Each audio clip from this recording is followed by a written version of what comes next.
Hola, ¿qué tal? Bienvenidos a todos. Esperando que no se nos caiga la transmisión y deseando que tengan un excelente sábado. Esperamos a que se conecten un poquito más personas. Y bueno, vamos a esperar un poquito más.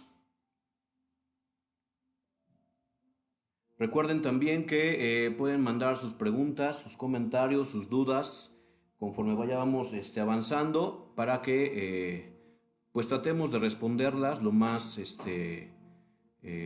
coherentes posibles, lo más entendible también. Y bueno, por esta ocasión no nos veremos en cámara porque tal parece que la señal está un poco débil. Sin embargo, espero y que se escuche bien el audio, que puedan percibirme bien. Y bueno, como ya vieron durante toda esta semana, el día de hoy nos convoca la temática de introducción al psicoanálisis. Esto es hablando principalmente de los tomos 15 y 16 de Sigmund Freud, editados por Amor-Ortu. Y bueno, esta es una parte inicial y de la cual pues a mí me gustaría mucho que generara un tanto controversia, que se hablara de esto, porque muchas veces se olvida estas, estas conferencias. Esas conferencias fueron las primeras que dio Freud como tal en la Universidad de Viena en 1915.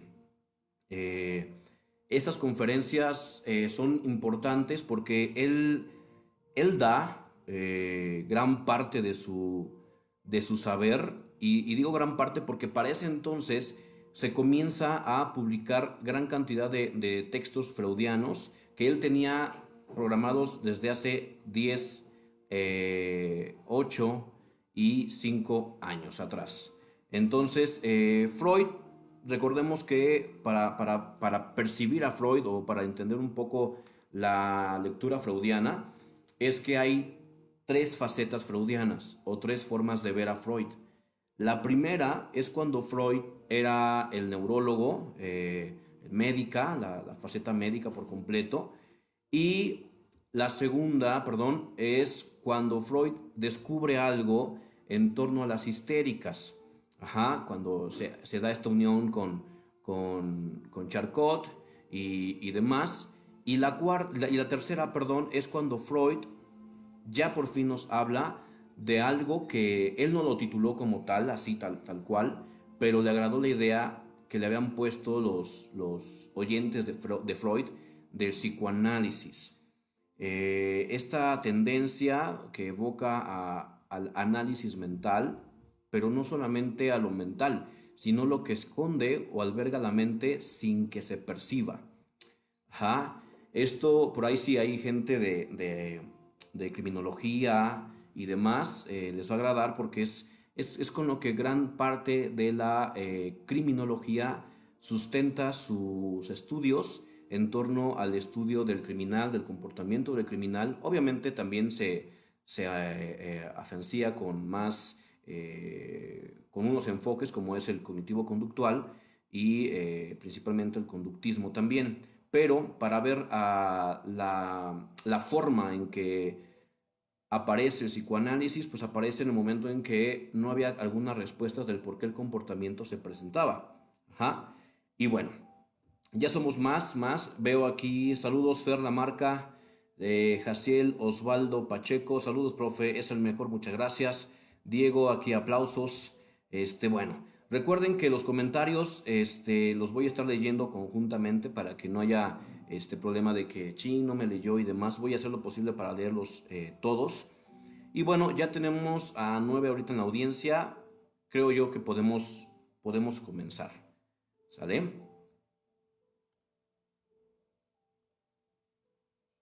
Y bueno, la primera parte de esta introducción al psicoanálisis dentro de los tomos 15 en específico, nos habla acerca de los actos fallidos.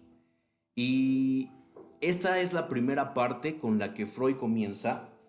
Y cuando Freud presenta esto por primera vez, en torno a los actos fallidos, la gente empezó a levantar la mano, a querer preguntarle, porque él comienza con una forma interesante, en donde dice que nadie está a salvo de cometer un acto fallido, por más planificado que esté su comportar. ¿Qué quiere decir esto? Que Freud atiende la idea de que el psicoanálisis está en todos y que sería un tanto absurdo negar que existe. Entonces, cuando tenemos a Freud de frente de todos estos médicos, porque la gran parte de ellos eran médicos y psiquiatras, bueno, doctores, perdón, Freud se planta enfrente y empieza a charlar acerca de todo lo que conllevan los actos fallidos. Y bueno, aquí viene la pregunta principal, porque comúnmente tenemos, no de mala manera, sino que en psicología general o en las carreras de psicología general no se aborda en su totalidad o muchas veces en la forma correcta el tema de los actos fallidos en torno al psicoanálisis, porque sería básicamente una licenciatura aparte por lo que conlleva. Recordemos que el psicoanálisis es de los únicos que no pertenece directamente a la psicología, como lo son otros pensares, otras filosofías. Él es psicoanálisis como tal y eso se mueve aparte. Desprendiéndose de la psicología y de la psiquiatría, el psicoanálisis llega a meterse o a involucrarse, perdón, con la perspectiva de que hay algo más en la mente que no se puede ver ni puede ser tangible en cuestiones anatómicas, sino que más bien podemos encontrarlo en todo lo que deviene, como es el léxico, como lo es los sueños, como lo son los actos fallidos, como lo es la creación de una idea y que esta idea, a pesar de que tú no quisieras llevarla de esa forma, se presentó. Me estoy hablando nuevamente de los actos fallidos. Recuerden que cuando se habla de actos fallidos, es todo aquello que no pudimos controlar, pero que de igual forma estaba planificado. Entonces, es algo interesante pensar esto, ¿eh? Porque, ¿cómo así que estaba planificado?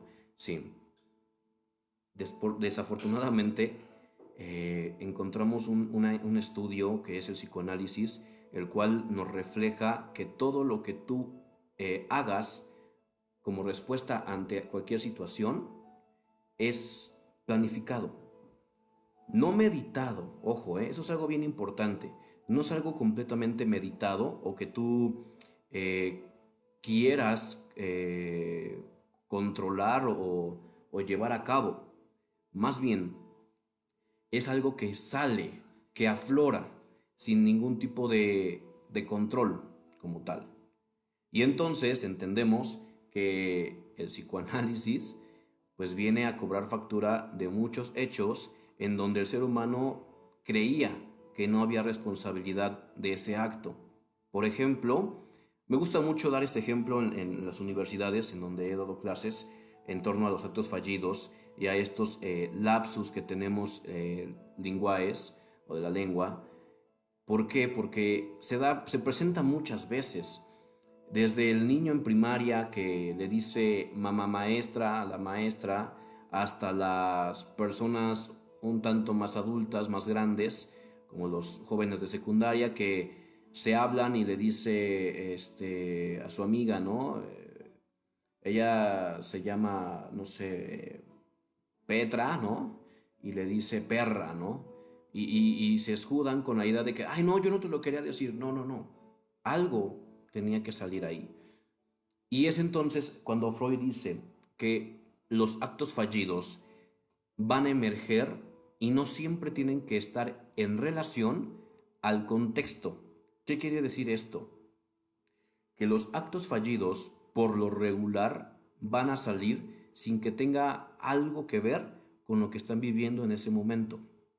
¿Mm? Algunas veces sí, y eso son unas interpretaciones a veces hasta automáticas que el ser humano o el individuo hace de su acto que acaba de cometer. Ajá. Pero por lo regular los actos fallidos no tienen que ver con el sujeto, con la situación, con las personas que están enfrente de nosotros o directamente con el sueño. Ajá. Y entonces la gente empieza a preguntarle a Freud de qué más, o sea, de dónde viene esta situación, o por qué es que tenemos estos actos fallidos. Y bueno, Freud empieza a dialogar acerca de la lengua, ajá, que posteriormente Lacan es en donde va a empezar a hacer sus estudios, porque van a comprender que todo lo que se calla se actúa y tendrá que salir de una u otra forma. Pongo un ejemplo rapidísimo para que vayamos comprendiendo esta parte, primera parte de los actos fallidos, en donde básicamente, si tú tuviste problemas, por ejemplo, con alguien, independientemente de los que te rodean, ¿ja? Y demás, es muy probable que salga como contenido manifiesto en un conflicto que quizá no tenga que ver con la persona o con la situación en la cual tú te sentías peleado o te sentías con problemas. ¿Sí? Saludos Monse Prado, saludos, saludos. Estamos aquí con esta parte de la introducción al psicoanálisis y bueno, ahora vamos a hablar de la primer conferencia que se dio, que es en torno a la introducción completamente de la temática de los actos fallidos. Y los actos fallidos tienen un sentido. Todos los actos fallidos albergan un sentido que no tiene que ver con la lógica, porque es un sentido inconsciente, un sentido que no deviene de ser malicioso, no deviene de ser perverso, no deviene de ser, eh, vaya, eh, no viene en torno al deseo, porque muchas veces se nos enseña que el inconsciente alberga todo lo peor del ser humano.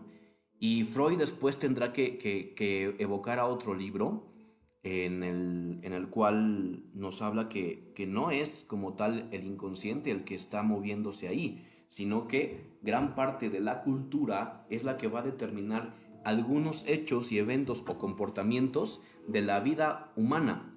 Es decir, que ya aquí estoy saliéndome del libro como tal, pero tiene mucho que ver también porque después Freud en el tomo 16 lo retoma en las siguientes conferencias en torno de la explicación del inconsciente. Y bueno, en esta explicación que da en el malestar de la cultura, precisamente es que gran parte de la maldad humana pues deviene del colectivo. Ajá. Y que el inconsciente únicamente va a encargarse de tener en mente un deseo, un placer, algo a cumplir, pero también habrá una fuerza, ajá, que deviene del mismo inconsciente que te imposibilitará muchas veces a quererlo cumplir. Aquí estamos hablando de la siguiente forma o del siguiente pensamiento de de Freud en torno a el inconsciente, cuando se habla o se piensa precisamente de aquellas acciones o aquellos pensamientos que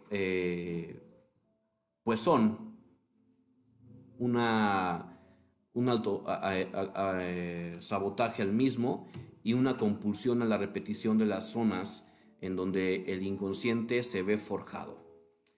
Hasta aquí, ¿hay alguna pregunta? Quiero saber, quiero leerlos. ¿Qué onda? ¿Cómo van? ¿Qué show? Porque aquí es lo primero, es lo principal cuando Freud nos habla acerca de los actos fallidos, de dónde vienen y que tienen dos vertientes principales. Y estas dos vertientes, una es ser cumplidos y la otra es ser reprimidos. Ajá. Ojo, hay algo importante en esto. La represión no siempre deviene del superyo. El superyo, que es una de las estructuras que Freud hace para completar la estructura psíquica dentro de una neurosis, dentro de una psicosis y de una perversión, eh, vamos a comprenderla que las forja y no le da cabida, solamente la parte del inconsciente, del preconsciente y del consciente. Por lo tanto, implementa estos nuevos que tienen que ver con el yo, el ello y el super yo. Anteriormente ahí hablábamos del ego y demás, pero posteriormente Freud lo cambia y agradecemos mucho eso, que lo haya modificado porque se malinterpretaba en muchos casos. Y bueno, entonces, ¿qué onda? ¿Cómo se sienten? ¿Cómo van? ¿Qué show? ¿Alguna pregunta? No importa si la pregunta tiene que ver meramente con terminación psicoanalítica o psicológica, háganlas, porque estoy seguro que lo que he narrado hasta ahorita, mínimo lo han presentado una vez. Estos actos fallidos de decirles cosas a alguien que no le querías decir, ¿ah? Se te sale decirle, cambiarle el nombre a tu pareja, por ejemplo. Muchas veces, de hecho, hasta se hace un cliché en la sexualidad, en donde se habla, en el coito, durante la práctica coital, le cambias el nombre a tu pareja y lo dices en voz alta, pues tiene mucho que ver, ¿sale? Y entonces, ¿cómo ven? ¿Cómo van con esto? ¿Qué show? ¿Cómo lo perciben? Los leo, preguntitas, algo por mencionar. Hagan sus preguntas. Vamos, vamos, preguntitas. Si es que las hay también, porque qué tal si no tienen preguntas y nos podemos seguir hasta que se elaboren las preguntas, para que no haya tantos espacios muertos. Bueno, si es que llevan preguntas, ahorita los voy leyendo, ¿va? Vamos a pasar al apartado precisamente de los actos fallidos en las conferencias 2, 3 y 4, ajá, dentro de el mismo momento en que Freud estaba hablando de todo esto, pues también introduce algunas concepciones. Ya lo escuchamos hace un rato. Freud era como, ¿cómo les explico? Como una persona con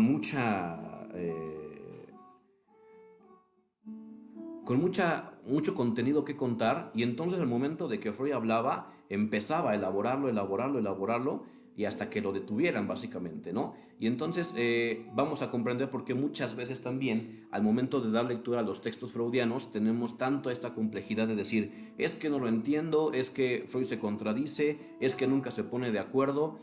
No es que se contradiga, sino más bien es que encontraba con sus pacientes, con los casos que le iban llegando de sus pacientes, estas mujeres histéricas que fueron las primeras en llegar, sus pacientes iban a tenerlo. Ajá. Me refiero a que las pacientes iban a evocar toda esta situación, todo este pensamiento de, de la cuestión freudiana, ¿no? Y bueno, como podrán darse cuenta, a veces también nosotros como personas y demás entendemos que Freud iba elaborando algunas estructuras en donde iban poco a poco dando estructura, ¿eh? No es como que Freud habló de esto y luego, ¿eh? Ya, se acabó y listo. No, más bien es que Freud iba forjando conforme se le iban presentando las situaciones, ¿va? Y bueno, nos quedamos ahorita en las conferencias 1, 2, 3 y 4 de los actos fallidos y vamos a leer, dice María de Jesús, saludos, eres el mejor, gracias tía. Guillermo Ramsés, ojitos ahí de observando. Saludos compadre también, saludos mamá, mami, saludos. Entonces los actos fallidos se definen la personalidad del ser como persona. Ok, a ver, eso es de Ferlamarca.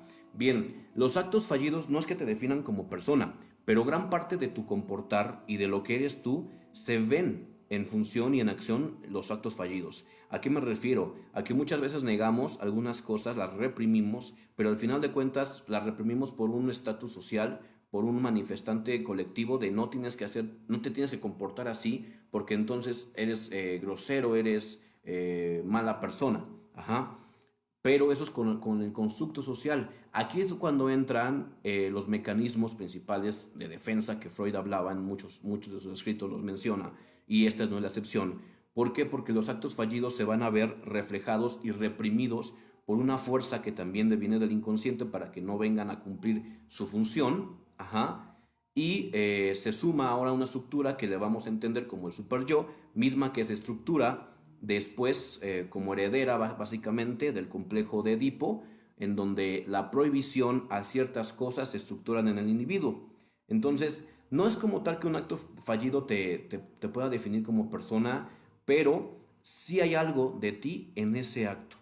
¿Sale? Dice Rubens, o sea que nada es verdaderamente inesperado, es correcto. No es como que, chin, yo no quería hacerlo, es que nunca pensé que fuera a pasar.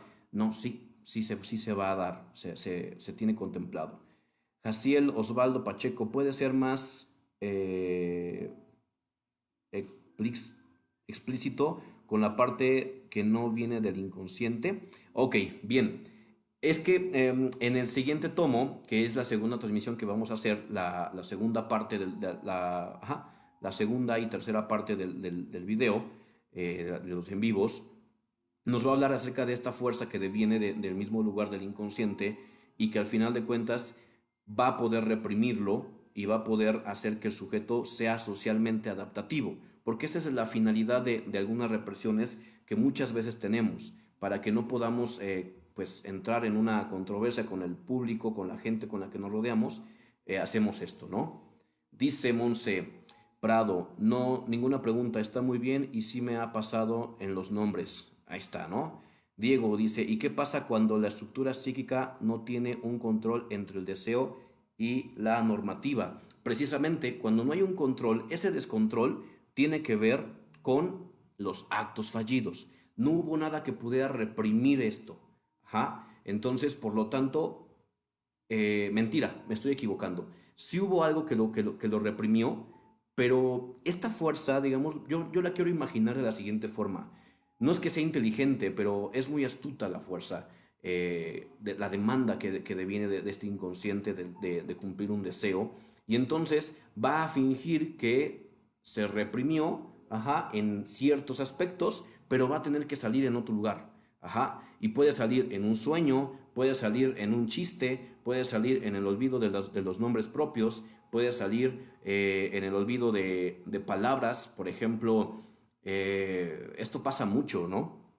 Cuando estás enfocado en algo y quieres comentar algo en particular y dices, ay, ¿cómo se llama? ¿Cómo se dice? ¿Cómo? Ajá.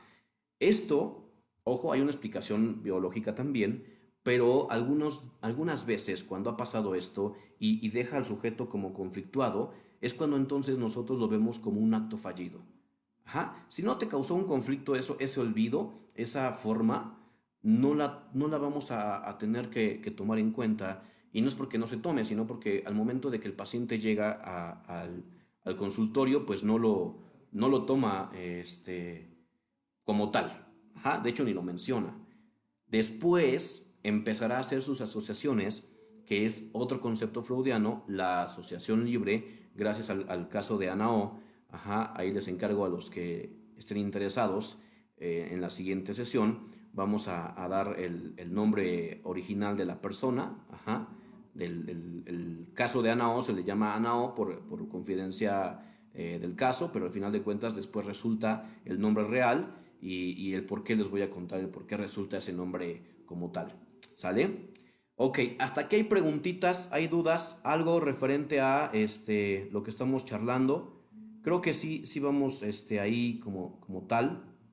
Bien. Y bueno, lo que sigue después de esto es precisamente la segunda parte, la introducción a la segunda parte que nos tiene que ver con los sueños. Y aquí muchas veces o muchas personas eh, tienden a confundir al psicoanálisis y mencionar que el psicoanálisis interpretaba sueños, pero no. O sea, desde Freud se mencionó como tal y y Freud tal cual no, no había una interpretación de Freud. Ajá. Lo único que él sí hacía era precisamente, a mí me gusta poner este ejemplo, desmenuzar un pollo, ajá, para poder ahora sí que tú elabores algo con este contenido que no tenía forma como tal. Ajá. Y entonces vamos a comprender que gran parte de la interpretación de los sueños se hizo famosa, pero de mala manera. Porque cuando llega aquí a América, la parte de psicoanálisis que Freud da, son 5 conferencias que Freud da, que también las vamos a citar después, las 5 conferencias de Freud que da cuando viene a Estados Unidos, lo invitan precisamente por esta controversia que causa toda su teoría y todo lo que elabora. Y entonces, recordemos también que al mismo tiempo que el psicoanálisis efervescía, el conductismo estaba en gran medida en Estados Unidos. Entonces es por eso que muchas veces se contrapone, ¿no? El psicoanálisis contra el conductismo, pero no es como que sean enemigos como tal. Yo no lo percibo así, yo lo percibo como una fuerza que también necesitó de la otra y esa fuerza también necesitó de la otra para poder cobrar popularidad y que hoy por hoy se siga hablando de ambas, ¿no? Bueno, los sueños cuando llegan aquí a Estados Unidos llegan por parte de una forma de ver al psicoanálisis posterior a Freud, en donde se habla de la psicología del yo. En la psicología del yo se dieron unas cosas bien interesantes, lejanas a la idea original o auténtica del psicoanálisis, y eso conllevó a que hoy por hoy la forma en que vemos a los especialistas, a los psicólogos, gran parte de Estados Unidos, pues más bien no se ve como un psicólogo, sino se ve como un consejero personal. Ajá. De hecho, de ahí deviene la idea inicial del coaching, ¿no? No vieron ustedes, pero toqué madera. Y entonces, esto es lo que nos lleva a preguntarnos de en qué momento o en qué punto el psicoanálisis cobra merma y empiezan a transgiversarse las ideas iniciales o las concepciones principales del psicoanálisis y nos llegan aquí a América de una forma pues descomunal. Después Argentina es el principal que da o abre las puertas al psicoanálisis lacaniano y es como podemos nosotros también obtener mayores escritos freudianos. Los escritos freudianos que tuvimos directamente de Amorortu estaban siendo clasificados y estaban en gran medida en los seminarios, es decir, en la religión católica, parte de la filosofía, se les enseñaba el psicoanálisis y muchos padres tenían algunos estudios más avanzados en psicoanálisis durante la época este, antes de los 60, por ahí de los 50, de los 70 todavía, ajá, y ya fue poco a poco liberado, porque recuerden que aquí, por lo menos en México, no se hablaba de psicoanálisis como tal, se practicaba, pero no había algo tan tangible como lo es un escrito directamente del autor y demás, y entonces todo esto se va complicando. Ajá. Bien, antes de comenzar, me gustaría saber si todos estamos en la onda de que hemos tenido sueños que no podemos comprender o sueños que no podemos eh, ver de forma lógica, de forma estructurada. Ajá. Yo me imagino que sí. Entonces, eh, esto con la finalidad de volverlo un tanto más didáctico este asunto del psicoanálisis y no solamente se quede aquí con la opinión de un servidor, publiquen aquí en sus comentarios todo lo que les devenga de idea y pensamiento que les evoque el momento de lo que yo estoy narrando. Y bueno, Si tienen preguntas con la segunda parte, con esta introducción que hice de la segunda parte en torno al sueño, es momento de hacerlas. Los leo de este lado. Saluditos a todos los que se van conectando. Hasta ahorita tenemos 20 personas en audiencia. 20 personas. Entonces, ahí si hay alguna persona que tenga alguna pregunta, alguna duda de todo lo que hemos charlado el día de hoy, este es momento. ¿Sale? Ok. También les comento algo importante. No fue hasta muchísimo después que Amorortu, junto con la, el ordenamiento de los comentarios, es decir, los pies de página de James Strachey, que se publican junto con la firma de Anna Freud, es la que empieza a hacer públicos estos textos a nivel pues mayor, ¿no? O en masa, digámoslo así. Hoy por hoy no hay como tal unas reediciones del texto freudiano, es decir, quien compre cualquier tomo de Amor Ortu nuevo o de alguna librería ya de uso, pues encontrará exactamente lo mismo, ajá, que cuando fueron publicados en su momento. No la primera vez porque después fueron publicados nuevamente y bueno, ¿sale? James Strachey es el único que consideró Freud para que se diera la traducción, porque es el que se encarga también de dar la traducción. Dice Jessica Velázquez, perdón, excelentes aportaciones. Saludos, Jessy. Saludos, saludos. Y bueno, preguntas, dudas hasta aquí. Ojo, esto es la primera parte. Va a haber una segunda parte en donde vamos a hablar acerca del tomo 16 y entonces ahí vamos a ver como la conjunción de todo, de lo que estamos hablando, porque entonces ahí Freud va a empezar precisamente a fusionarlo. O sea, ya les di la introducción, ya les di todo este show, ahora va lo bueno, ¿no?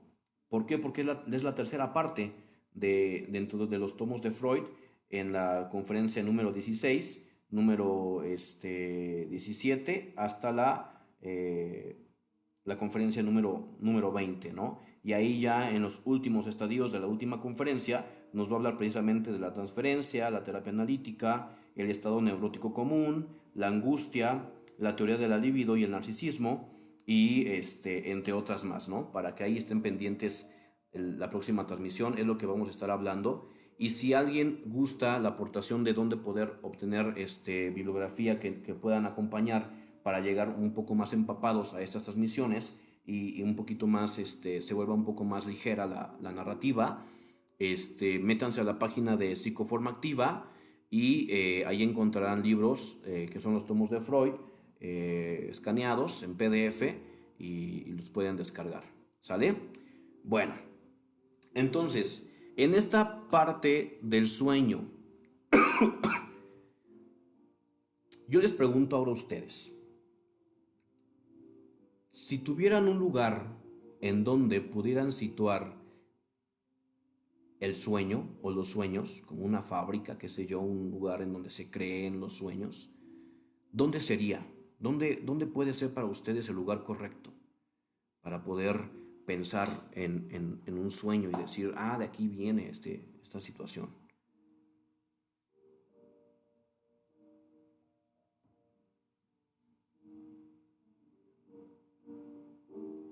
Venga, venga.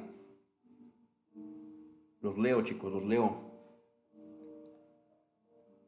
No pasa nada con que lo publiquen. Aquí no estamos en interpretación, no estamos en sesión, ¿eh? No pasa nada con que lo hagan.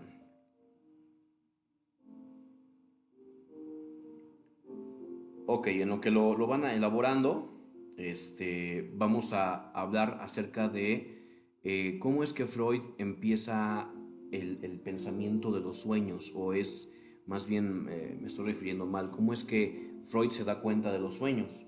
Y bueno, para tener un hecho principal en la vida freudiana, es que Freud, de infante, de niño, él empieza con un cuadernillo a escribir sus sueños.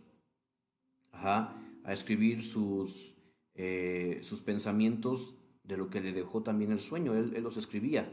Recordemos que, pues para, no es que hagamos uso del narcisismo para Freud, pero tenemos que mencionarlo como parte de su vida, pues él manejaba aproximadamente 5 idiomas, ajá, cuatro de ellos hablados, leídos, y uno de ellos únicamente lo leía como tal, ¿no?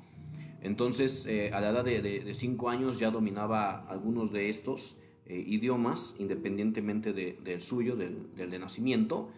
Entonces, Freud fue un niño que para mi punto de vista era como el prodigio de la familia, porque al final eh, el oráculo, digámoslo así, a la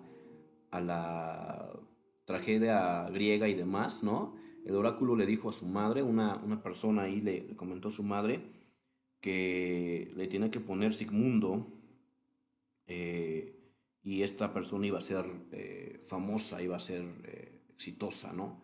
Y entonces, pues la mamá, a partir de ese momento, las mejores atenciones para Freud, y básicamente Freud está tocando en tal lugar, no hagan ruido. Freud está estudiando, no hagan ruido. Y a veces Freud se encerraba por horas, horas, horas, y solamente su madre le acercaba la comida, ¿no? Por la puerta, y otra vez se encerraba, ¿no? O sea, sí estábamos hablando de una persona que sí estaba un tanto, este, peculiar, ¿no? Sale, dice aquí, Diego Hernández, en el deseo, Claudia Rodríguez, hola Claudia, en el deseo también, en los deseos, es correcto, sí tiene que ver con los deseos, pero ojo, no siempre es como un deseo, por ejemplo, yo quiero y deseo una paleta, ¿no? Entonces voy a soñar con la paleta en mis sueños porque como no me la cumplí, no es así de sencillo. Es una situación en donde los deseos que realmente alberga el inconsciente no tienen que ver con deseos meramente orgánicos o meramente eh, sí, fácticos, o sencillos de cumplir.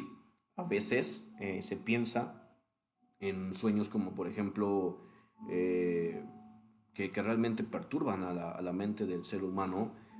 No sé, soñé que mataba a un niño, y y yo vi cómo estaba descuartizado, y después ya no me encontraba en esa sala, sino que estaba yo abrazando a alguien que no sé quién sea, y estos sueños eh, que no tiene que ver como que tú realmente desees matar a un niño, ¿no?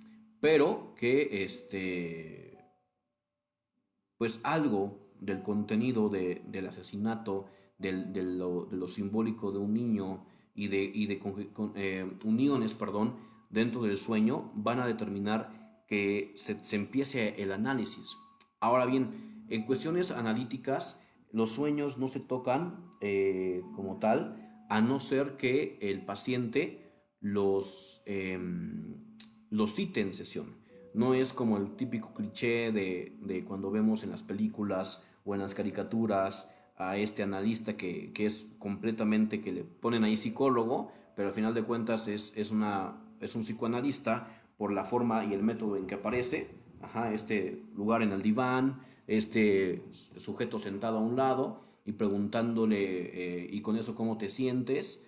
No, no, no. Eso solamente es un cliché que se hizo a lo largo de la historia y no tiene nada que ver con cómo se lleva a cabo una sesión analítica.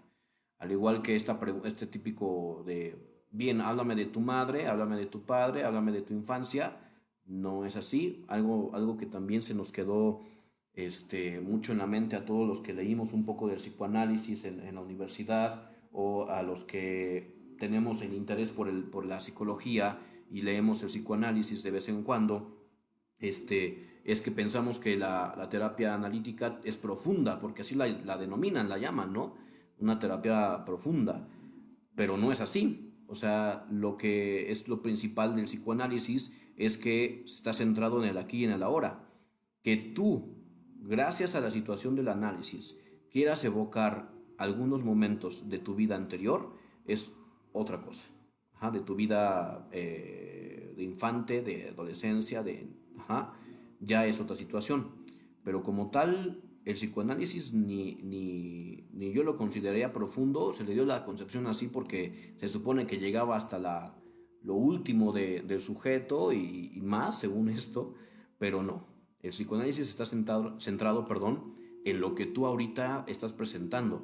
¿Por qué es que vienes hoy a sesión? ¿Qué te hizo venir a sesión ahora y no antes? ¿Sale? Y bueno, en esta segunda parte nos vamos a quedar con esta pequeña introducción que hicimos hacia los sueños y estamos ya a punto de culminar. Entonces sí me gustaría que se diera un poquito las preguntas, los debates, aquí unas preguntas que tengan por tal o cualquier situación. Y bueno, nos estaríamos viendo el día establecido, ya ahí verán una, una publicación así como lo vieron en estas ocasiones. Y bueno, están libres de preguntar, de hacer algunas opiniones. Siéntanse libres de hacerlo sin ningún tipo de problema. Yo los leo de este lado, los compartimos aquí en vivo y listo. Les agradezco mucho su tiempo. También una disculpa por las pequeñas fallas técnicas que tuve antes de poder iniciar la transmisión. Esperando que la siguiente sea mucho mejor, mayormente duradera, mayor se dé esta cita que tenemos, que intentaremos tener seguramente, yo creo que los domingos, para que tengamos así como disponibilidad de podernos echar un cafecito y charlar un poco de psicoanálisis a la general, ¿no? No vamos aquí a tomar la postura de un psicoanalista como tal, por situaciones propias que implican el ser psicoanalista, pero que sí podemos estar aquí, ustedes conmigo, para el entendimiento de un poquito del psicoanálisis. Entonces, bueno, si no hay preguntas, dudas, algo por mencionar, les deseo una excelente tarde. También si ustedes tienen alguna pregunta aún después de la transmisión, lo pueden mandar ahí en comentario en la página, alguna información que requieran. Si quieren, tienen alguna duda en particular, a manera privada, me la pueden mandar al chat de la página, ahí en inbox de la página de Psicoforma Activa, y con mucho gusto los estaremos leyendo. ¿Vale? Cuídense mucho, que tengan una excelente tarde. Nos vemos la siguiente sesión.